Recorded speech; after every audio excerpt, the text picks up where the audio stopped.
ఈ రోజే డౌన్లోడ్ చేయండి. మీ ఫేవరెట్ షోస్ చూడండి. అవును, ఈ టైంలో కాల్ చేశారేంటి? ఏం లేదు, నేను ఒక చిన్న ప్రాబ్లంలో ఉన్నాను. ఆ ప్రాబ్లం తీరాలంటే నువ్వే నాకు హెల్ప్ చేయాలి. హెల్పా? నేనేం చేస్తాను డాక్టర్? నువ్వే చేయగలవు, అందుకనే నీకు ఫోన్ చేశాను. ఏంటి డాక్టర్ మీకు వచ్చిన ప్రాబ్లం? ఏం లేదు, నాకు అర్జెంటుగా 10 లక్షలు కావాలి. 10 లక్షలా?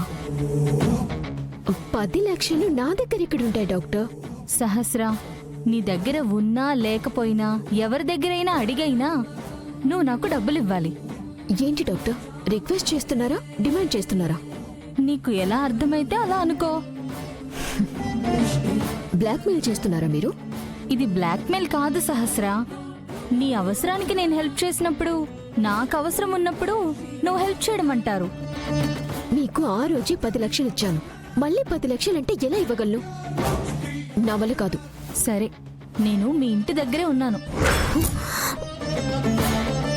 నువ్వు ఇవ్వనంటే చెప్పు, సరాసరి ఇంట్లోకి వస్తాను. మీ ఇంట్లో వాళ్ళకి జరిగిన నిజం చెప్తాను.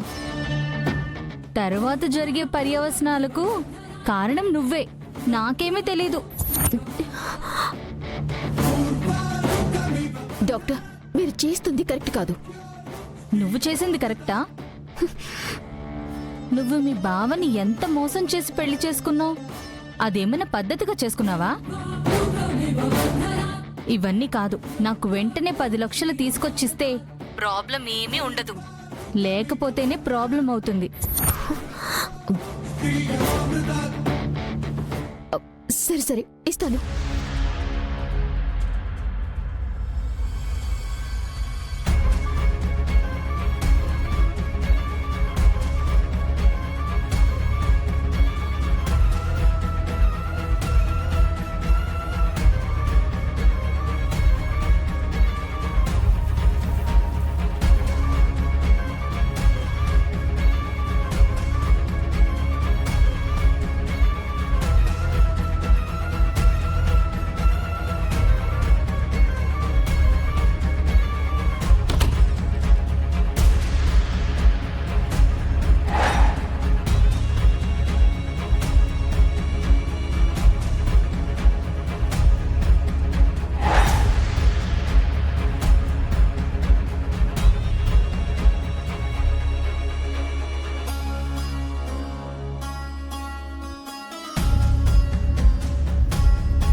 ఇదిగో, నువ్వు అడిగిన 10 లక్షలు.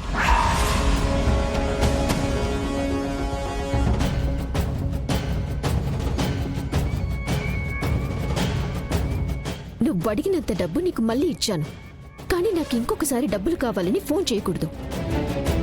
బ్లాక్మెయిల్ చేయాలని చూస్తే మాత్రం నేను ఊరుకోను. అయ్యో సహస్ర, ప్రతిసారి ఎందుకు ఫోన్ చేస్తాను?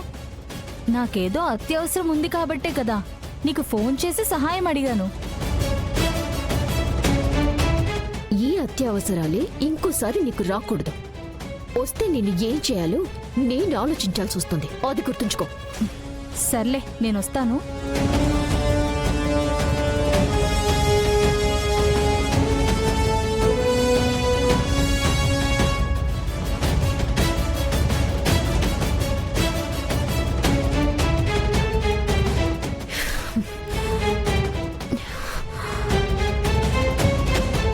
అమ్మయ్యా, ఇంకోసారి ఈ డాక్టర్ నాకు ఫోన్ చేయాలి, దాని సంగతి మా అమ్మకి చెప్పి చేస్తాను.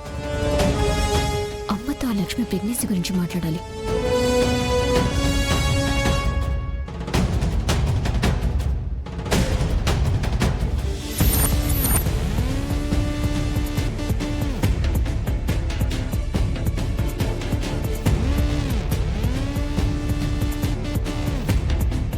ఎవరు సహస్ర? అది నా ఫ్రెండ్ బావా. ఫ్రెండా? ఫ్రెండ్ అయితే లోపలికి పిలిచి మాట్లాడకుండా అక్కడే మాట్లాడేసి అట్నుంచంటే పంపించేస్తున్నావేంటి?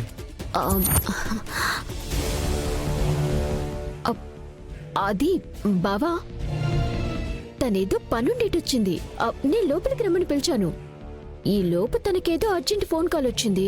వెళ్ళిపోతానంటే సరే అని తనని పంపించేసి వస్తున్నాను బావా.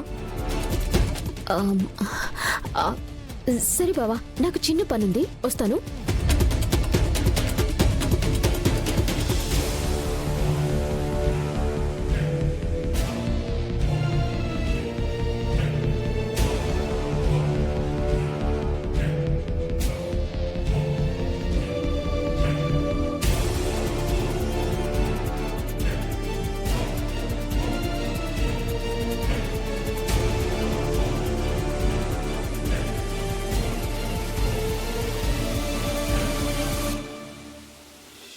వచ్చినామా లేడీ డాక్టర్ కదా, మరి సహస్రేమో లేడీ డాక్టర్ ఫ్రెండ్ అని చెప్తుంది.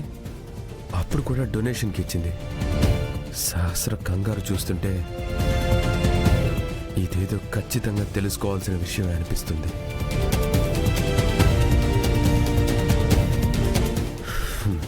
రేపే ఆ డాక్టర్ దగ్గరికి వెళ్ళి అన్నీ తెలుసుకుంటాను.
సారీ విహారీ గారు.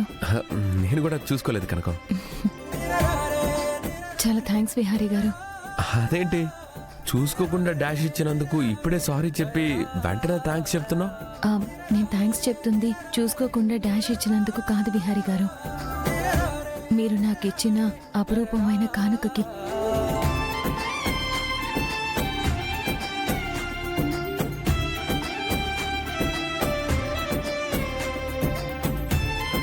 ఎప్పుడు కష్టాలు, కన్నీళ్లు, సమస్యలు ఇవే ఉంటున్నాయి నీ జీవితంలో. అలాంటిది నీలో ఒక్కసారైనా సంతోషం చూడాలనుకున్నాను. అందుకే నేను చాలా కష్టపడి మీ నాన్నగారు నేసిన చీరను తీసుకొచ్చి నీకు ఇచ్చాను. నాకు ఆ చీరను చూడగానే తెలిసిపోయింది విహారీ గారు, మా నాన్నగారి చేతితోనే నేసిన చీర అని. ఆ చీరని తడిమితే మా నాన్నే నాతో ఉన్నట్టు అనిపించింది.